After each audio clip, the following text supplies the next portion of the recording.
ലെബനാനിൽ നിന്ന് ഇസ്രായേലി സൈന്യം മാറണമെന്ന് ബ്രിട്ടനും കാനഡയും അടക്കം 10 രാജ്യങ്ങൾ ഇസ്രായേൽ ഗവൺമെൻറ്റിനോട് ആവശ്യപ്പെട്ടു. വളരെ അടിയന്തരമായ രീതിയിൽ ഇവിടെ നിന്ന് സേനാ വിന്യാസം ഉണ്ടാവണമെന്നും പൂർണ്ണ തോതിൽ തന്നെ യുദ്ധം അവസാനിപ്പിച്ചുകൊണ്ട് സൈന്യത്തെ പിൻവലിക്കണമെന്നുമാണ് യൂറോപ്യൻ രാജ്യങ്ങൾ ഇസ്രായേലിനോട് ആവശ്യപ്പെട്ടത്. ഇങ്ങനെ ഒരു നിലപാടെടുക്കുന്നത് ഇതാദ്യമായിട്ടാണ്. കണിശമായിരിക്കുന്ന ചില നിലപാടുകളും ചില തീരുമാനങ്ങളും തങ്ങൾ എടുത്തിട്ടുണ്ട് എന്നുള്ളതും അത് പ്രാബല്യത്തിൽ വരുത്തുക എന്നുള്ളത് നിങ്ങളുടെ ഉത്തരവാദിത്തമാണ്, നിങ്ങളത് ചെയ്യണം എന്നുമാണ് ബ്രിട്ടൻ അടക്കമുള്ള രാജ്യങ്ങൾ ഇസ്രായേലിനോട് ആവശ്യപ്പെട്ടത്. ഇതോടെ ഇസ്രായേൽ ഈ വിഷയവുമായിട്ട് ബന്ധപ്പെട്ട് വല്ലാത്ത രീതിയിൽ പ്രതികരണം നടത്തിയിട്ടില്ല എന്നുള്ളതും, എന്നാൽ ചർച്ചാ സംബന്ധമായ കാര്യത്തിലൂടെ പ്രശ്നത്തിന് പരിഹാരമുണ്ടാക്കാൻ ശ്രമിക്കുകയാണ് എന്നുള്ള ഒരു നിലപാടുമാണ് ഇസ്രായേലിൻ്റെ ഭാഗത്തുനിന്ന് ഇപ്പോൾ പൊടുന്നനെ പുറത്തു വന്നിരിക്കുന്നത്. 10 രാജ്യങ്ങൾ ഏതൊക്കെയാണെന്ന് നമ്മൾ നോക്കാം. Britain, Canada, Australia, Japan, Brazil, Colombia, Indonesia, Jordan, Switzerland, Sierra Leone എന്ന് പറയുന്ന രാജ്യങ്ങളാണ് ഇപ്പോൾ ആവശ്യപ്പെട്ടത്. സാധാരണഗതിയിൽ യുദ്ധവുമായിട്ട് ബന്ധപ്പെട്ട് ഇടപെടാത്ത പല രാജ്യങ്ങളും ഇസ്രായേലിൻ്റെ നടപടിക്കെതിരെ ഇടപെട്ടു എന്നുള്ള ഒരു പ്രത്യേകതയുണ്ട്. മൊത്തത്തിൽ സംഘർഷമായിരിക്കുന്ന അവസ്ഥയിലാണ് മിഡിൽ ഈസ്റ്റ് അടക്കമുള്ള വിഷയങ്ങൾ നിലനിൽക്കുന്നത്. അതിനോടനുബന്ധിച്ചാണ് വലിയ രീതിയിലുള്ള ആക്രമണ പരമ്പര ഈ ലെബനാൻ കേന്ദ്രീകരിച്ചുകൊണ്ട് ഇസ്രായേൽ നടത്തിയത്.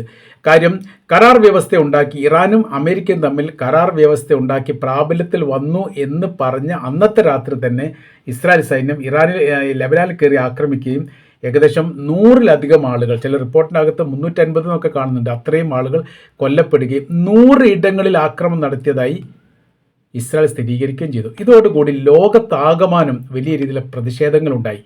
ഹിറ്റ്ലറിസം നടപ്പിലാക്കുന്ന പ്രവൃത്തിയിൽ നിന്ന് നെതന്യാഹു മാറിയിട്ടില്ലെങ്കിൽ അതിൻ്റേതായിരിക്കുന്ന പ്രത്യാഘാതം പ്രധാനമന്ത്രിയും രാജ്യവും അനുഭവിക്കേണ്ടി വരും എന്നുള്ളതാണ് ഈ കാനഡയുടെ ഭാഗത്ത് വന്നിരിക്കുന്ന നിലപാട്. അവർ വളരെ കൃത്യമായ രീതിയിൽ തന്നെ ഈ കാര്യങ്ങൾ തുറന്ന് ഞങ്ങൾ പറയാൻ ആഗ്രഹിക്കുന്നു എന്ന് പറഞ്ഞുകൊണ്ടാണ് ഇത് ഇസ്രായേലിനെതിരെ രൂക്ഷമായിരിക്കുന്ന വിമർശനം നടത്തിയിരിക്കുന്നത്. വംശഹത്യ ചെയ്യാൻ വേണ്ടിയിട്ടും കൂട്ടക്കൊല ചെയ്യാൻ വേണ്ടിയിട്ടും ആയുധങ്ങൾ ഉപയോഗിക്കുന്ന പ്രവൃത്തിയിൽ നിന്ന് ഇസ്രായേൽ മാറിയിട്ടില്ലെങ്കിൽ സമാനമായിരിക്കുന്ന സ്ഥിതിവിശേഷം ആ രാജ്യത്തിന് നേരെ ഉണ്ടാകുമെന്നാണ് രാജ്യങ്ങളുടെ വിലയിരുത്തൽ.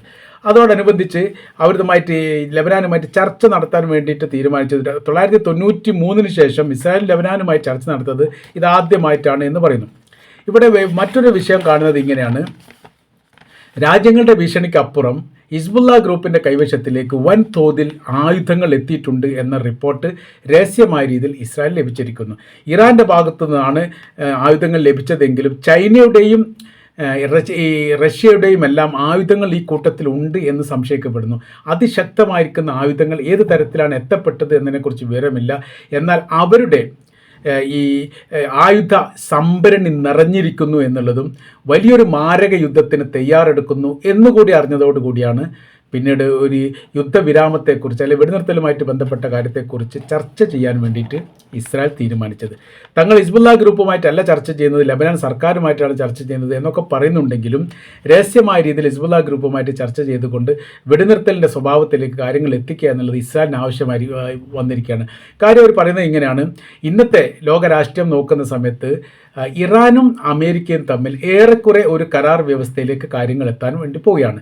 എത്തിക്കഴിഞ്ഞാൽ പിന്നീട് ഒരിക്കലും അമേരിക്കയുടെ ഒരു സഹായം ഇസ്രായേലിന് കിട്ടാൻ സാധ്യതയില്ല. കാര്യം അവിടെ ഇറാൻ ഹീറോയിസം പറയുകയും പിന്നീട് ഇസ്രായേൽ വിഷയത്തിൽ ഇടപെടുകയും ചെയ്യും. ഫലസ്തീനുമായിട്ട് ബന്ധപ്പെട്ട വിഷയത്തിൽ ചില കണിശമായിരിക്കുന്ന നിലപാടുകൾ ഇറാൻ്റെ ഭാഗത്തുനിന്ന് വരികയാണെങ്കിൽ അതിനെ എതിർക്കാൻ വേണ്ടിയിട്ട് അമേരിക്കയ്ക്ക് പറ്റാത്തൊരു സ്ഥിതി വരും. ഏതുപോലെ ചെങ്കടലുമായി ഈ ഹൂത്തികളുമായിട്ട് അമേരിക്ക ഉണ്ടാക്കിയിരിക്കുന്ന കരാർ പ്രകാരം പിന്നീട് യമനെതിരെ അഭിപ്രായം പറയാൻ വേണ്ടിയിട്ട് അമേരിക്കയ്ക്ക് സാധിക്കാത്ത വിധം ഒരു കുടുങ്ങിയ പരിസ്ഥിതിയുണ്ട്.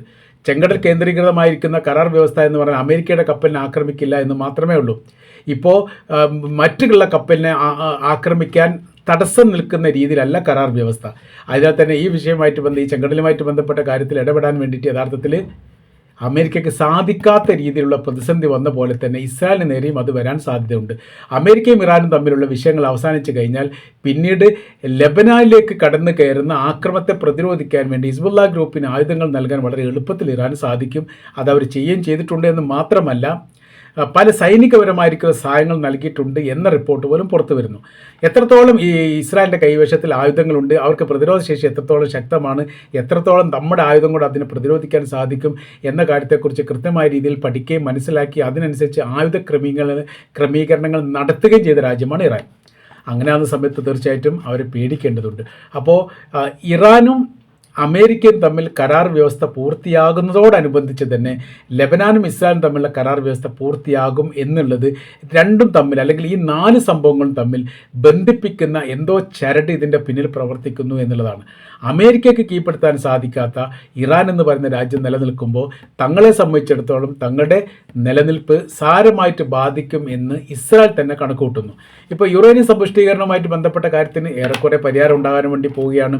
പിന്നെ എണ്ണ ഇറക്കുമതിയുമായിട്ട് ബന്ധപ്പെട്ട് ഈ ചൈനയുമായിട്ട് ബന്ധപ്പെട്ട വിഷയം സങ്കീർണമായിട്ട് നിലനിൽക്കുക എന്ന് പറഞ്ഞാൽ ഏതെങ്കിലും തരത്തിൽ ചൈനയുടെ കപ്പലിനെ ആക്രമിക്കുകയാണെങ്കിൽ മേഖല അപ്പാടെ കത്തി അമരുന്ന രീതിയിലേക്ക് വരും എന്നുള്ള സ്ഥിതിയിലേക്ക് കാര്യങ്ങൾ പോകുന്നു.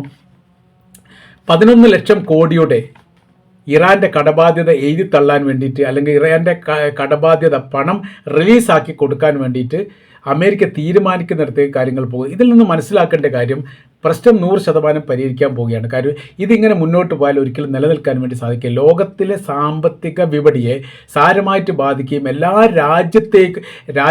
രാജ്യത്തും ഇതിൻ്റെ അലയൊലികളും പ്രശ്നങ്ങളും ഉണ്ടായിട്ടുണ്ട്. അത് ഇറാനുമായിട്ട് ബന്ധപ്പെട്ട യുദ്ധത്തിലാണ്. ഇറാൻ തന്ത്രപരമായ രീതിയിലാണ് ഈ യുദ്ധത്തെ നയിച്ചത്. ഇറാനെ അമേരിക്ക ആക്രമിക്കുന്ന സമയത്ത് തിരിച്ച് അമേരിക്കയുടെ മേഖല മാത്രം ആക്രമിച്ച് നിർത്തിയിട്ടില്ല, ഇസ്രായേലിനെയും അമേരിക്കയുടെ സൈനിക താവളവും അറേബ്യൻ രാജ്യത്തിലുള്ള അമേരിക്കയുടെ മേഖല കേന്ദ്രീകരിച്ചുകൊണ്ടും 3 തരത്തിലുള്ള ആക്രമണം നടത്തി.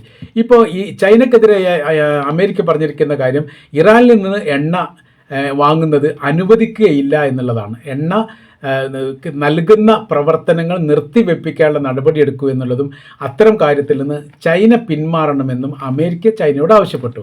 ചൈന മറുപടി പറഞ്ഞത് ഇങ്ങനെയാണ്: എണ്ണയുടെ ആഗോള പ്രതിസന്ധി വിഷയങ്ങൾ ഉണ്ടാക്കിയ നിങ്ങളാണ്, ഞങ്ങളുടെ ഏത് രാജ്യത്ത് നിന്ന് എണ്ണ വാങ്ങുന്നു എന്നുള്ളത് തീരുമാനിക്കാനുള്ള അധികാരം തങ്ങൾക്കുണ്ട്, അതിലൊരു രാജ്യത്തെ ഇടപെടുത്തില്ല എന്നുള്ള മറുപടിയും പറഞ്ഞു. അപ്പോൾ ഏറെക്കുറെ ചൈനയും അമേരിക്കയും തമ്മിൽ അകന്നു പോകുന്നു എന്ന് മാത്രമല്ല, അവർ തമ്മിൽ തന്നെ ഒരു യുദ്ധ സാഹചര്യം സൃഷ്ടിക്കപ്പെടുന്നുണ്ട് എന്നുള്ളത് കൃത്യമാണ്. അങ്ങനെ ഈ അമേരിക്ക ചൈനയുമായിട്ട് കൊമ്പ് കോർക്കുന്നൊരു സ്ഥിതിയോ അവർ തമ്മിൽ യുദ്ധം ചെയ്യുന്നൊരു സാഹചര്യങ്ങളോ ഉണ്ടായിക്കഴിഞ്ഞാൽ പിന്നീട് ഇറാനെ സംബന്ധിച്ചിടത്തോളം ഇസ്രായേലിനെ നശിപ്പിക്കുക എന്നുള്ളത് വളരെ എളുപ്പമായിട്ട് കഴിയും.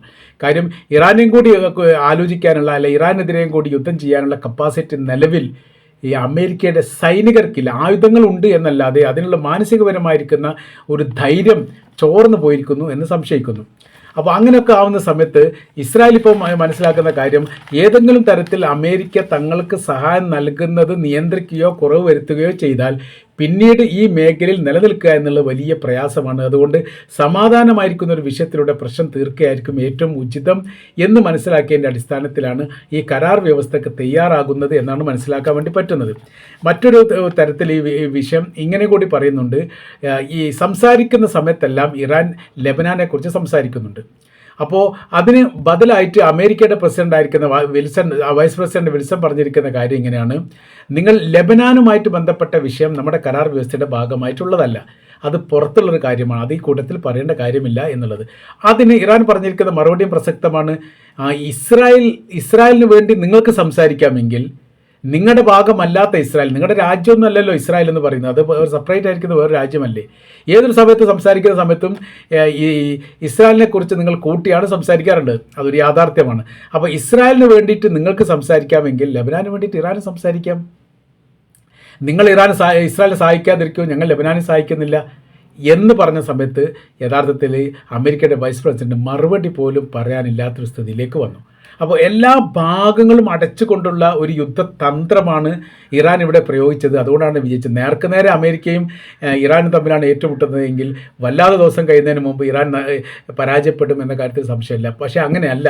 യുദ്ധത്തിൻ്റെ രീതി അവസ്ഥകൾക്ക് മാറ്റം വരുത്തിക്കൊണ്ട് മേഖലാ യുദ്ധമാക്കി തങ്ങളിതിരെ മാറ്റുമെന്ന് ഇറാൻ പറഞ്ഞെന്ന് മാത്രമല്ല, ഇറാൻ പറയുന്ന കാര്യങ്ങൾ കൃത്യമായ രീതിയിൽ അതേ രീതിയിൽ ചെയ്യുന്നുണ്ട് എന്നുള്ളത് ലോകത്തെ പേടിപ്പെടുത്തുന്ന ഒരു കാര്യമാണ്, പ്രത്യേകിച്ച് അമേരിക്കയും ഇസ്രായേലിനെയും. എന്നാൽ അമേരിക്കയെ സംബന്ധിച്ചിടത്തോളം അവർ പറയുന്ന കാര്യം അവർക്ക് പാലിക്കാൻ വേണ്ടി പറ്റുന്നില്ല. പറഞ്ഞത് വീണ്ടും മാറ്റി പറയുന്നു, അത് വീണ്ടും മാറ്റി പറയുന്നു, ഇന്ന് പറയുന്നത് നാളെ പറയുന്നില്ല. അങ്ങനത്തെ വല്ലാത്ത രീതിയിൽ ചെറിയ കുട്ടികൾ സംസാരിക്കുന്ന തരത്തിലാണ് യഥാർത്ഥത്തിൽ അമേരിക്ക പ്രസിഡന്റ് ഡൊണാൾഡ് ട്രംപ് തന്നെ സംസാരിക്കുന്നത്. ഒരു പ്രാവശ്യം പറഞ്ഞത് രണ്ടാമത്തെ പ്രാവശ്യം ആ ഓർമ്മ പോലും ഇല്ലാത്ത സ്ഥിതിയാണ്. അപ്പോൾ ഈ അവസ്ഥയല്ല ഇറാനിലുള്ളത് എന്നുള്ളത് പേടിക്കുക. അതായത് തങ്ങളുടെ കപ്പൽ ഓർമൂസ് കടൽ കടന്നുകൊണ്ട് അറേബ്യൻ കടലിലേക്ക് പ്രവേശിക്കുന്ന സമയത്ത് ഏതെങ്കിലും തരത്തിൽ ആക്രമണം അമേരിക്കയുടെ ഭാഗത്തു നിന്ന് ഉണ്ടായാൽ നിങ്ങളുടെ കപ്പലിനെ കടലിൽ മുക്കും എന്ന് ഇറാൻ പറഞ്ഞിട്ടുണ്ട്. അത് യാഥാർത്ഥ്യമാണ്. ഇപ്പോൾ യുദ്ധക്കപ്പലായി നങ്കൂരമിട്ടിരിക്കുന്ന 2 കപ്പലിനെ കുറിച്ച് യാതൊരു വിവരവുമില്ല. ജോർജ് ബുഷിൻ്റെ കപ്പൽ ഇങ്ങോട്ട് വന്നിട്ടുണ്ട് എന്ന് പറയുന്നത് അതിനെക്കുറിച്ചും വിവരമില്ല. കപ്പലുകൾ ഉണ്ട് എന്ന് പറയാമെന്നല്ലാതെ ഈ മെഡിറ്ററേനിയൻ കടലിലും അറബിക്കടലിലും ഈ ഓർമസ് കടലിൻ്റെ ഭാഗങ്ങളിലേക്കും യുദ്ധക്കപ്പലുകൾ എത്തിയിട്ടുണ്ട്. പല യുദ്ധക്കപ്പലും അപ്രത്യക്ഷമാകുന്നു, അല്ല അതിനെക്കുറിച്ച് വിവരമില്ല എന്ന് പറയുന്ന സമയത്ത് യഥാർത്ഥത്തിൽ എന്തൊക്കെയോ അത്ഭുതങ്ങൾ ഈ മേഖലയിൽ സംഭവിക്കുന്നുണ്ട് എന്നുള്ളത് യാഥാർത്ഥ്യമാണ്. നമ്മൾ പറഞ്ഞു വരുന്ന വിഷയം ലബനാനുമായിട്ട് ബന്ധപ്പെട്ട് കൃത്യമായിരിക്കുന്ന ഒരു കരാർ ഉണ്ടാക്കാൻ വേണ്ടി ഇസ്രായേൽ താല്പര്യം കാണിച്ചിട്ടുണ്ട് എന്നുള്ളത് അവരുടെ ഭയാശങ്ക പരിഹരിക്കാൻ വേണ്ടിയിട്ടും നിലനിൽപ്പുമായിട്ട് ബന്ധപ്പെട്ട് അവർ വലിയ രീതിയിലുള്ള പ്രതിസന്ധിയിലാണ് എന്നുകൂടി തെളിയിക്കുന്നതാണ് ഈ സംഭവം എന്ന് ഈ വിഷയമായിട്ട് ബന്ധപ്പെട്ട് നമ്മൾക്ക് മനസ്സിലാക്കാൻ വേണ്ടിയിട്ട് സാധിക്കും.